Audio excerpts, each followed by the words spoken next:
Bonsoir et bienvenue à cette édition sur ESAE Télévision, le sommaire. L'héroïne de Woria, Sakinatou Harouna, élevée au grade de chevalier de l'ordre du mérite, se joue au Palais de la Marina, les moments forts de sa décoration dans cette édition. Une autre vague de récipiendaires a planché devant les jurys ce mercredi dans les locaux de l'ESAE. Nos reporters y étaient, plus de précision dans ce journal. Démission du président malien Ibrahim Boubacar Keïta ce mardi suite à son arrestation par des militaires en révolte. Une actualité que commente l'analyste politique Agapide Maforikan et Chabi Draman Bouko, enseignant de diplomatie et relations internationales, dans ce journal. Chaque enfant qu'on enseigne est un homme qu'on gagne. L'école est le lieu par excellence de l'éducation. Étudiants, étudiantes, nouveaux bacheliers, parents d'élèves, une raison de plus pour choisir l'excellence. Et oui, bénéficier des demi-bourses et de réduction de scolarité à ESAE. Payer 250 000 au lieu de 500 000 en licence 1, 2 et 3 sciences juridiques, économiques, de gestion et en journalisme. Et pour les 100 premières inscriptions en administration des finances et administration générale, bénéficier d'une réduction et payer 400 000 au lieu de 500 000. En master 1 et 2, 500 000 au lieu de 800 000 en administration des affaires, 600 000 au lieu d'1 million en journalisme. Faites partie des 100 premiers inscrits en administration des finances et administration générale pour bénéficier de la réduction. Payez 800 000 au lieu d'1 million. À ESAE Cotonou et Parakou, la rentrée est effective. Le dossier d'inscription est disponible en téléchargement à l'adresse suivante: www.esae.bj/ESAE 2019 ou renseignez-vous à ESAE Cotonou au 96 80 55 11 98 98 14 00 90 93 65 21. À ESAE Parakou au 96 68 16 14 97 77 51 47. À ESAE, l'épanouissement et le développement est au cœur de notre succès. ESAE, l'excellence à un nom.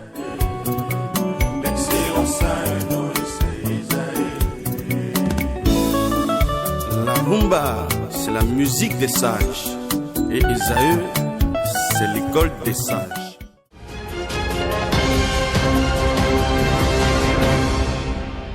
Bonsoir à toutes et à tous. Après 2 semaines de congé, les membres du gouvernement ont tenu au Conseil des ministres ce jour. Plusieurs décisions ont été prises.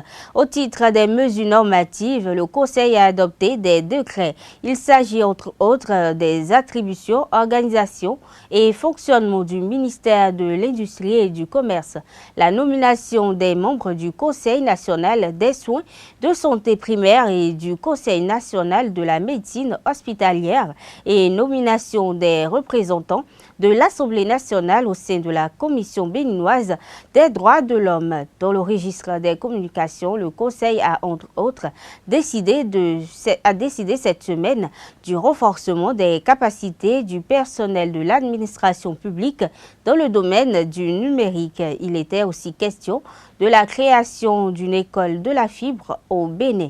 Le Conseil des ministres de cette semaine a approuvé la note conceptuelle et la feuille de route relative à l'élaboration du document de stratégie nationale de l'identification des personnes en République du Bénin et la réalisation de l'audit de démarrage de l'hôpital de jour d'oncologie du centre hospitalier universitaire de la mère et de l'enfant et du centre hospitalier et du centre national hospitalier universitaire Hubert Koutoukou Maga de Cotonou.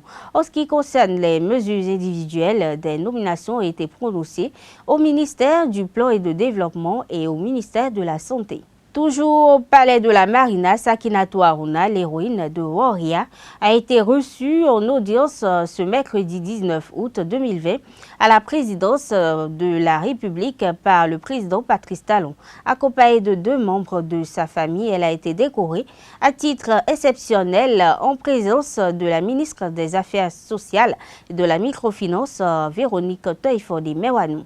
Élevée au grade de chevalier de l'ordre du mérite du Bénin, sa distinction a été prononcée par Madame Meba Biom Amatou Djossou, représentante de la grande chancelière de l'Ordre national du Bénin, Sakinatou Harouna, a par la suite procédé à la signature du procès verbal. Je vous invite à suivre l'ambiance qui a prévalu lors de cette audience.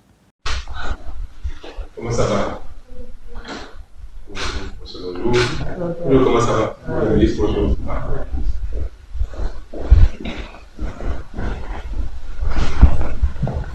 Alors, qui fait la présentation? C'est notre héroïne.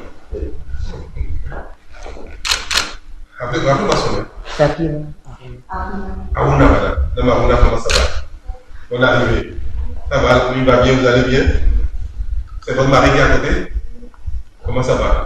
Ça va, vous allez bien? Et à côté, c'est? Son nom. Ouais, comment ça va? On est arrivé. Alors, je vais introduire, j'ai demandé à la suite de rapport qui m'a été fait sur l'organisme de bravo exceptionnel, qu'on attend un peu seulement de la part de tous les Béninois. Et j'ai voulu la recevoir, je souhaite la bienvenue. J'espère qu'ils sont bien arrivés, je suis arrivé depuis quand? Moi, je pose la question, on me répond. Sakina. Haiku suchiba. Ngamba he kante. Kama ngamba he kante. Butini be kante. Ngadumba di ba wewe kati ya bachi. Kala wa pemo. Nana kati ngamba mfona kai. Kati saka nka. Saka do. Ni ils ont arrivé depuis hier. Depuis hier. Ça va? Ça se passe le séjour avec nous? Kati umeta kutano. Nano yo keleta sansan. Que ça va très bien. Ça va bien. Quelle avantage. Est-ce que c'est son premier séjour à Cotonou? Nous savons pas Cotonou encore. Non, c'est de Cotonou. C'est la première fois qu'elle vient à Cotonou. Qu'elle n'est jamais venue à Cotonou avant. Elle a un enfant, je crois. On voit la peau. Elle a un enfant. L'enfant va bien. Quel âge? Dis-lui, ma diable. 2 ans. Quel est l'enfant de 2 ans? Rappelons que Sakinatou Harouna est âgée de 25 ans et mère au foyer. Elle a sauvé 5 des 11 naufragés le 3 août dernier à la suite du chavirement d'une barque sur le fleuve Okbara de Woria, un village de l'arrondissement de Tchatchou dans la commune de Tcharo. Suite et fin ce mercredi de la première vague des soutenances de fin de cycle universitaire à l'École supérieure d'administration d'économie, de journalisme et des métiers de l'audiovisuel ESAE. Pendant ces dernières 48 heures, environ 200 impétrants ont présenté les résultats des études menées sur différents thèmes dans le cadre de l'obtention de licences professionnelles en administration générale, en droit et relations internationales, en sciences de gestion et en journalisme. À la fin de leur prestation, quelques-uns livrent la substance de leurs travaux. Les marchés publics, ce n'est rien d'autre que la commande publique. Donc si l'État veut acquérir des biens et des services, l'État passe maintenant par la commande publique. Ou bien si l'État veut construire des infrastructures, l'État passe par la commande publique en vue de la réalisation de ces infrastructures et l'acquisition de ces biens. Donc c'est le domaine dans lequel nous travaillons et nous avons soutenu. Maintenant, le thème que nous avons choisi, la procédure de la passation des marchés publics aujourd'hui, c'est une procédure un peu vaste, un peu dense. Et aujourd'hui, les autorités contractantes n'arrivent pas à respecter toutes ces procédures. Les principes même de toutes ces procédures, les autorités n'arrivent pas à respecter. Donc nous avons voulu soutenir ce thème, histoire de donner une contribution à cette procédure. Nous avons abouti à des résultats à la mairie de Porto-Novo. Nous avons vu que dans la procédure de la passation des marchés publics, nous avons vu un faible niveau de publicité des avis d'appel à concurrence parce que les moyens maintenant n'y sont pas. Et aussi, on a constaté aussi, lors de l'exécution des travaux, les entrepreneurs n'arrivent pas à respecter les clauses des contrats. Parfois aussi, l'organe de passation et l'organe de contrôle ont vraiment des difficultés à respecter les délais et pour bien évoluer dans le temps, histoire d'accomplir leur mission. Bon, le sujet que j'ai traité, c'est contribution au fonctionnement des organes de gestion dans un hôpital, cas de l'hôpital confessionnel Bethesda de Cotonou. Donc, on a constaté, d'après nos stages, que les organes de gestion de cet hôpital n'ont pas une cohérence dans leur système de fonctionnement. Et ce dysfonctionnement affecte ces organes de gestion et joue sur la qualité des soins. Et pour nous, nous avons proposé des solutions et des recommandations pour rendre performants les organes dans cet hôpital. Donc, comme solution, il faut décentraliser la gestion, il faut respecter les tests régissant les organes, il faut aussi l'unité, c'est-à-dire l'esprit d'unité dans la gestion, motiver les acteurs et aussi intéresser les membres d'organes ou les acteurs de la gestion pour avoir une gestion participative, ce qui peut influer sur le fonctionnement de l'hôpital. Mon terme, c'est impact du projet asphaltage dans le quartier Airview.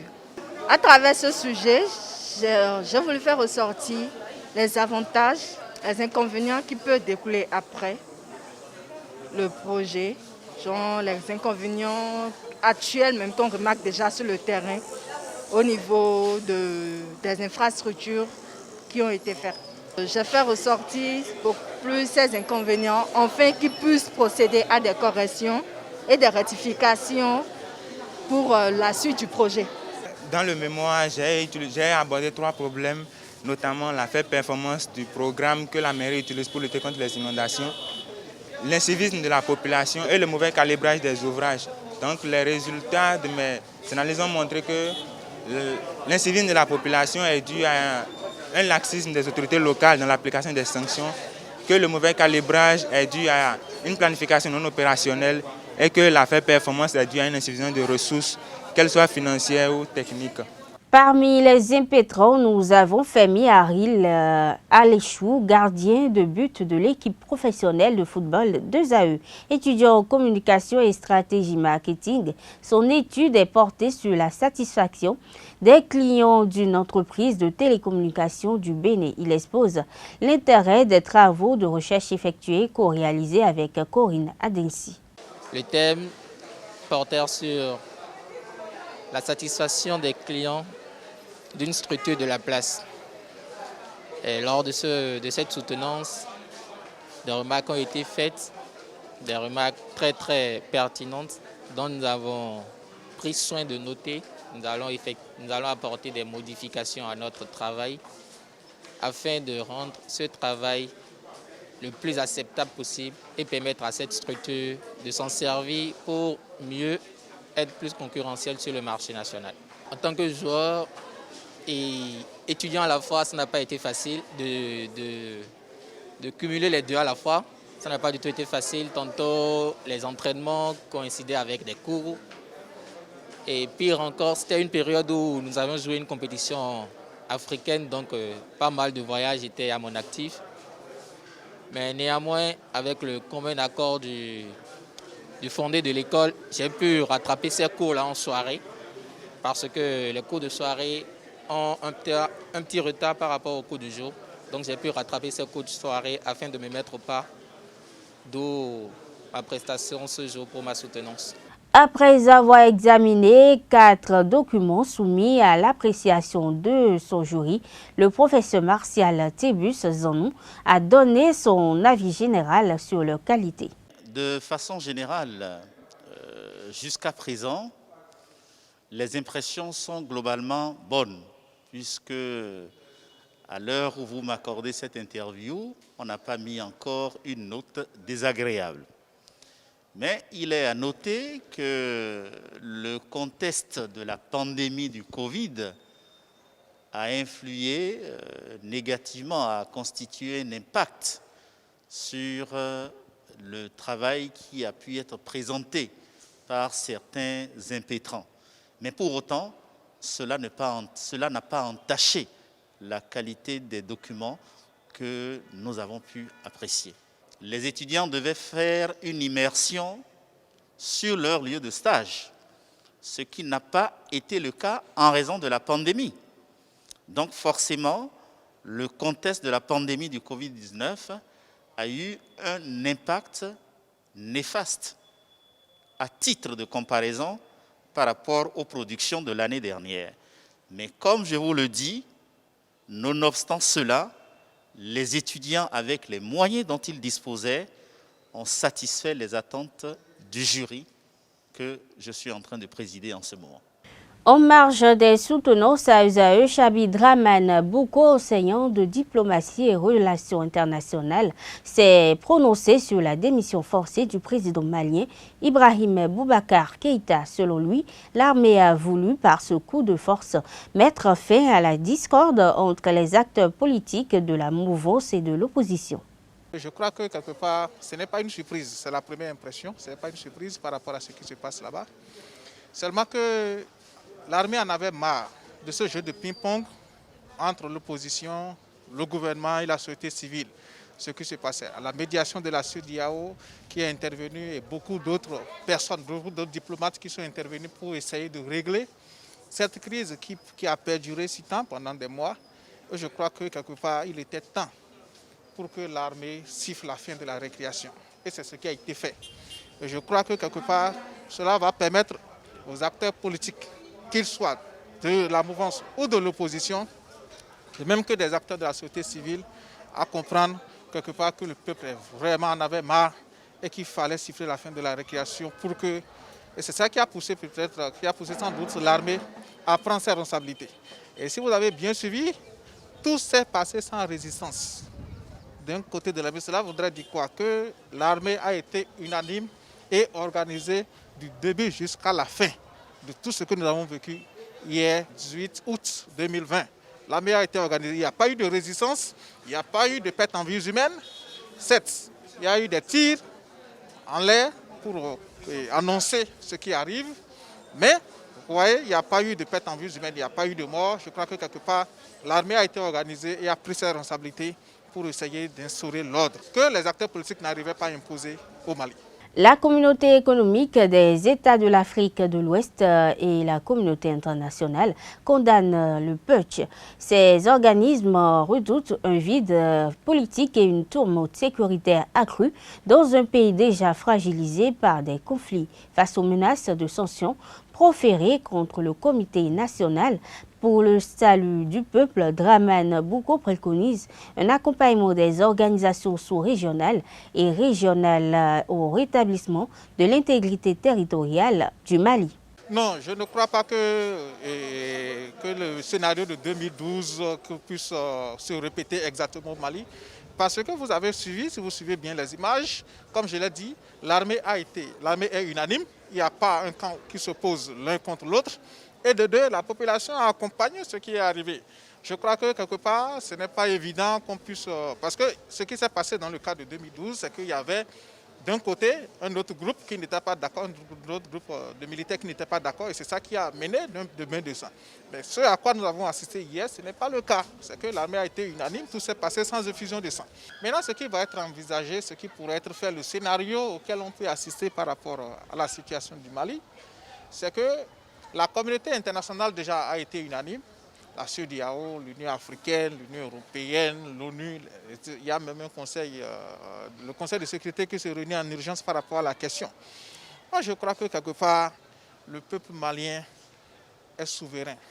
Il y a la souveraineté de l'État malien, du peuple malien. Vous avez vu le liesse populaire qu'il y a eu hier, lorsque les militaires qui sont rentrés dans Bamako et qui sont allés à la résidence du président, l'enlever avec le Premier ministre et l'amener vers la région de Kati, et l'obliger à démissionner. Je crois que quelque part, c'est un signal fort du peuple malien à la communauté internationale. C'est pour dire quoi? Qu'on en a marre. Lorsque le peuple qui vit réellement les réalités de la mauvaise gouvernance, le peuple qui est victime de la mauvaise gouvernance, du népotisme, de la corruption, et qui se laisse, ou les dirigeants qui se laissent manipuler par la communauté internationale, en réalité, c'est pour dire que c'est le peuple qui a le dernier mot. Tout ce que la communauté internationale fait, que ce soit au niveau de la CEDEAO et autres, moi j'appelle ça des menaces ou du chantage. Parce que le peuple est déterminé. Et je ne crois pas que les militaires, d'accord, qui pushissent, pourront être intimidés par tout ce qui se draine comme menace ou sanctions concernant le Mali. Je crois que quelque part, que la communauté internationale puisse essayer de voir comment dialoguer avec les putschistes pour que le plus rapidement possible, qu'un gouvernement de transition civile soit mis en place et que les élections générales soient organisées, les élections libres, inclusives et transparentes soient organisées. Je vais parler des élections présidentielles, je vais parler des élections législatives, je vais parler des communales, etc., soient organisées et que les résultats de ces élections-là soient acceptés de tous. Ce qui est clair, tout le monde ne peut pas être élu président de la République. Tout le monde ne peut pas être élu député. Tout le monde ne peut pas être élu maire ou conseiller. Donc, de toutes les façons, qu'on puisse quand même organiser des élections libres, propres et transparentes, consensuelles, dont les résultats ne pourront pas être contestés et qu'on puisse prendre un nouveau départ pour le Mali. Parlons toujours de la démission du président malien Ibrahim Boubacar Keïta quelques heures après son arrestation par des soldats qui ont tiré des coups de feu en l'air devant son domicile avant de le détenir. Agapit Napoléon Maforican, consultant en médias, communication et analyste politique, spécialiste des questions internationales, opine sur le sujet, également au micro d'Abdelkader Achiro.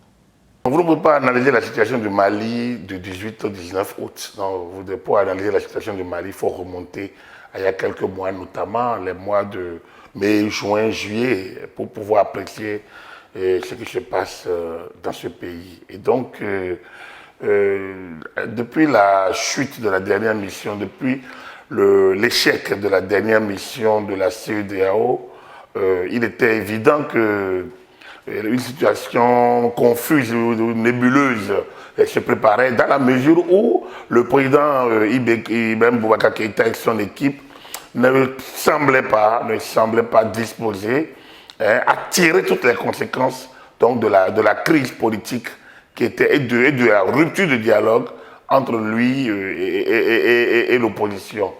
Je pense que ce pays ayant déjà ces habitudes-là, le président Ibeka aurait dû prendre la mesure, l'ampleur de la situation et donc déférer, disons, au Conseil et autres solutions qui lui étaient proposées, notamment par les médiateurs. Vous n'êtes pas sans savoir que déjà en 2012, une banale mutinerie à Kati avait conduit le capitaine de Sanogo à prendre le pouvoir et donc de revendications sociales, d'ordre professionnel, on est allé directement vers des revendications politiques et vous l'avez suivi ce qui s'est passé. Et là c'était la situation au nord avec la rébellion qui était la cause. Aujourd'hui, les batailles continuent au nord. Aujourd'hui, l'armée est désemparée et la classe politique se livre à une guerre qui semble montrer qu'elle ne se préoccupe pas réellement des problèmes du terrain. Alors, ceci mis bout à bout, a pu expliquer la situation donc, du 18 août. Mais le problème central est celui-ci. Est-ce que ça nous amène vers le bout du tunnel? C'est non. C'est non parce que 2012, on a regardé, Ibeka a été élu magistralement en 2013. Je me rappelle, François Hollande, le président français, était à sa prise de fonction. C'était son soutien, ils sont de l'international socialiste. Mais est-ce que Ibeka a gouverné avec toute l'orthodoxie et les vertus attendues d'un socialiste et d'un président qui a pris le pouvoir dans ces conditions? Pas vraiment évident. En tout cas, depuis 2018 et sa réélection, on a suivi, il y a une succession d'événements qui ne sont pas en sa faveur et la maladie, l'âge, peut-être une sorte de lassitude l'ont conduit carrément à ne plus tenir le gouvernail. On a vu la situation en Guinée. La Guinée, il y avait ce qu'on a appelé le coup d'État salutaire, un coup d'État démocratique. On a connu ces expressions-là. Mais pourtant, la Guinée a connu son temps d'errance aussi. Et l'opposant qui a pris le pouvoir sur Alpha Condé, vous voyez ce qui se passe aujourd'hui en Guinée. Est-ce qu'on peut être fier de la situation en Guinée? Donc, on peut parler d'autres cas. Donc, est-ce que les militaires prennent le pouvoir, règlent le problème? Ça ne règle pas le problème, ça repousse le problème. Et le Dahomey, le Bénin, a connu une succession de situations du genre. Ça n'a jamais réglé le problème, ça repousse toujours le problème. Donc, ce qui se passe au Mali, c'est la tragédie nègre, c'est-à-dire c'est cette incapacité de l'intelligence africaine à prendre en charge son destin, à savoir trouver des solutions aux problèmes qui se posent, et surtout on cherche toujours la facilité des militaires, en appelant militaires, prendre le pouvoir et mettre en place des comités nationaux de salut, de ci ou de ça. Et après, un civil va prendre le pouvoir et il reprend avec les mêmes gabegies, les mêmes choses qu'on reproche. Donc, je pense qu'il faut qu'une certaine intelligence africaine travaille vraiment de manière intellectuelle, à produire, nos laboratoires doivent produire, à mon avis, des schémas, des formats de gouvernance qui ne donnent pas lieu non plus à des contestations à volo, qui ne font pas de ceux qui ont le pouvoir, les parias et des autres, l'opposition, des privilégiés, qui ne font pas de ceux qui ont le pouvoir non plus, les seigneurs de tout et des autres, les pestiférés. Il faut trouver le mécanisme d'équilibre des pouvoirs pour que, une fois nous décollions et qu'on mette fin à ces moments donc, de coups d'État directs, civils, coups d'État camouflés, coups d'État dans rébellion, revendication, coups d'État, ces mécanismes ne sont pas de nature à nous avancer. Je pense que le Mali a d'autres problèmes sérieux que de vivre ce qu'il vit depuis quelques mois. L'édition 2020 de la Journée internationale du souvenir de la traite négrière et de son abolition se tiendra le dimanche 23 août prochain. Ouidah abritera la célébration béninoise. À quelques jours de cette échéance, nous revenons sur les propos du président du comité de commémoration CECOM 23, Christophe Chaudaton. Il invite tous les Béninois à se joindre à cette cause historique. Nous souhaitons que Cotonou, Porto-Novo, Abomey, Savé, Kétou, Natitengu, Djougou nous rejoignent parce que ce n'est pas une affaire de Ouidah. Il y a quelque chose d'autre qu'il faut savoir par habitude ou par chercheur interposé. On parle beaucoup de la traite négrière, la transatlantique, c'est-à-dire tous ceux qui sont passés par l'océan Atlantique. Or, ils ne sont pas les seuls et ils ne sont pas les premiers. Déjà depuis le 7e siècle, il y avait la traite négrière et ça s'appelait la traite négrière arabo-musulmane ou la transsaharienne. Et là, du 7e siècle jusqu'au 20e siècle, les historiens s'accordent pour dire qu'il y a eu 17 millions d'Africains qui étaient partis de ce côté-là. Et nous en savons quelque chose au Bénin. Au nord, nous avions un marché d'esclaves à Djougou et à Niki. Ceux-là ne sont pas passés par Ouidah. Ils sont passés par le Sahara. Donc c'est l'ensemble de nos déportés de toutes les époques, c'est à ceux-là que nous devons penser. Et je suis heureux que vous m'ayez accordé cette occasion de le demander déjà aux Béninois et à tous les Africains que c'est un devoir de mémoire que nous devons honorer chaque année. Nous voulons surtout rappeler les sacrifices qu'ils ont consentis pour pouvoir donner, pour rester en vie. Et ce qui a fait qu'aujourd'hui, nous avons des Antillais qui viennent. J'ai oublié de vous dire que la GISNA, la commémoration de la GISNA, est déjà internationale. L'année dernière, en 2019, 22 pays étaient représentés sur la plage de Ouidah. Il y avait une centaine d'Européens, d'Afro-descendants qui étaient là pour être ensemble avec les Béninois, la main dans la main. Il faut voir le recueillement qu'il y avait eu sur cette plage. C'était hyper émouvant. Et si ce n'était pas le Covid, chaque année, nous accueillons beaucoup d'étrangers qui viennent. Leur simple but, c'est être en communion avec les Béninois. J'ai des amis qui me disent, des amis antillais qui disent, mais si mes aïeux n'étaient pas partis vers le nouveau monde, et s'ils étaient restés et que je suis né au Bénin, qu'est-ce que je serais en train de faire aujourd'hui? C'est ça aussi qu'ils veulent aller découvrir après les célébrations. C'est si j'étais ici, si j'étais un Béninois, qu'est-ce que je serais en train de faire? Qu'est-ce que je serais en train de manger? Quelle serait ma religion? Voilà plusieurs choses qui font que le retour aux sources s'impose de plus en plus. Et il nous appartient de nous organiser, nous Béninois, pour pouvoir les accueillir. Mais nous ne pouvons pas les accueillir dignement si nous ne connaissons pas cette histoire. Si nous ne connaissons pas cette histoire. Parce que beaucoup de gens souhaitent que l'on passe sous silence cette histoire qui nous divise. Mais on n'efface pas une histoire avec un chiffon. Une histoire, on l'affronte, on l'assume. Le président de la SECOM 23, Christophe Chaudaton, rassure que cette célébration sera faite dans le respect strict des gestes barrières contre la Covid-19. Il rappelle que tout le monde peut suivre la célébration à travers les médias vu le contexte.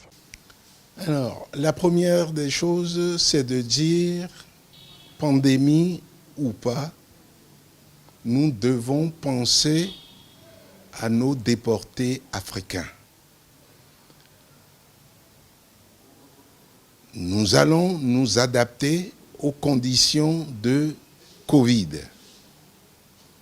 Mais dans notre tradition, en Afrique et au Bénin en particulier, on n'oublie jamais les nôtres qui sont partis.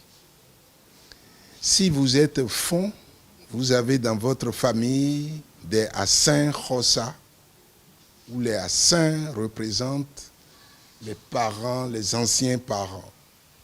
Si vous êtes Nago, on sort les Egungun une fois par an pour se rappeler des grands-parents, les aïeux qui sont partis. Seulement pour les déportés, rien n'est fait à ce jour. Nous avions jugé que c'était nécessaire de leur rendre hommage, de les célébrer au moins une fois par an, comme nous faisons à tous nos parents habituels.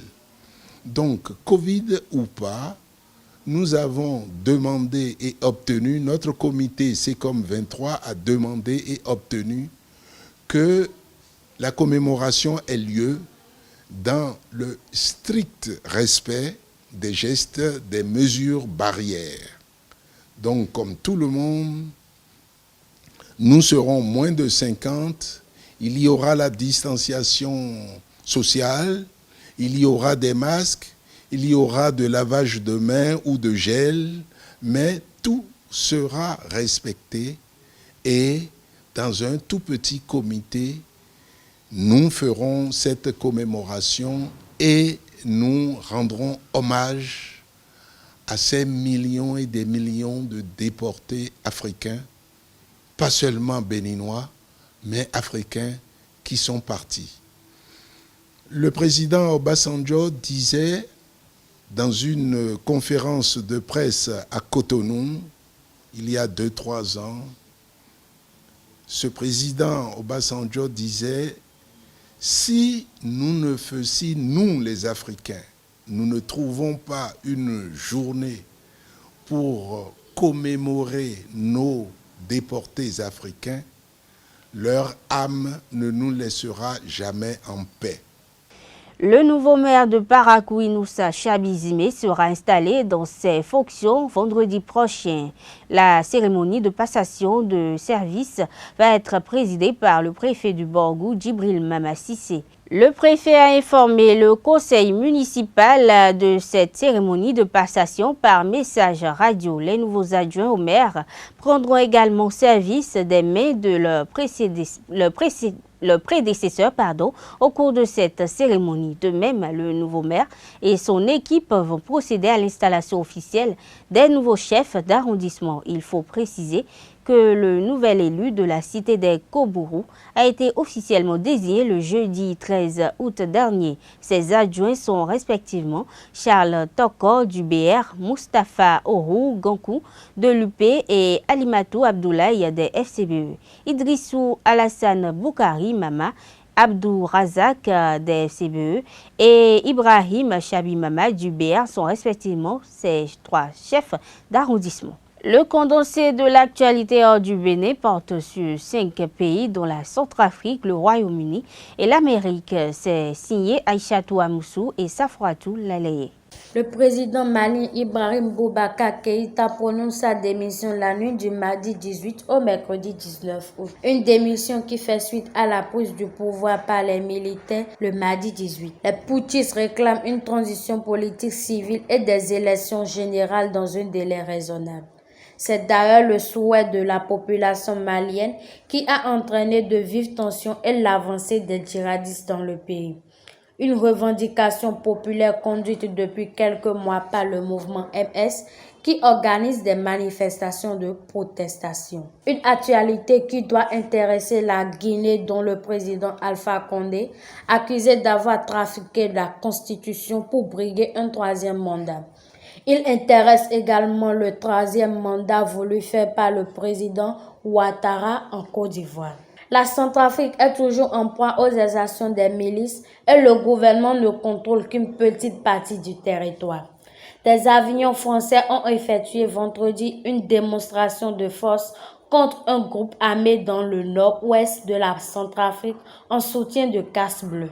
C'est la 4e fois depuis le déploiement des Casques Bleus en 2014 qu'il est annoncé officiellement que Paris a engagé des avions de combat pour soutenir la mission des Nations Unies en Centrafrique. Au Royaume-Uni, c'est au tour de l'entreprise de distribution Marks & Spencer de dévoiler un plan social et des suppressions d'emplois au cours des 3 prochains mois. Elle supprimera 7000 emplois en raison d'une baisse de fréquentation des magasins et de l'impact de la pandémie de coronavirus. Marks & Spencer entend s'adapter au changement d'habitude des consommateurs qui s'est accéléré avec la crise sanitaire. Il décide de mettre l'accent sur ses activités en ligne. Le Liban a atteint officiellement le nombre de 9758 cas de personnes atteintes de la COVID-19, dont 107 décès. Pour faire face à cette hausse de cas positifs, les autorités libanaises ont décrété un reconfinement d'une durée minimum de 2 semaines à partir du vendredi. Un couvre-feu quotidien sera également imposé entre 18h et 6h, a annoncé mardi le ministère de l'Intérieur. Selon les autorités, le reconfinement pourrait durer jusqu'au 7 septembre.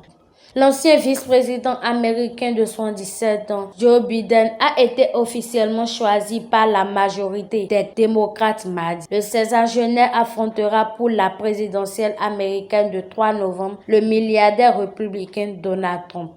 Les délégués démocrates ont choisi Joe Biden le 2e jour de la convention du parti organisée à Milwaukee, une convention entièrement virtuelle en raison de la COVID-19. Nomination qui sera validée jeudi lors du discours de clôture de la convention qui marquera son entrée en campagne. C'est tout, mesdames et messieurs, pour cette édition. Merci de l'avoir suivi. À très bientôt.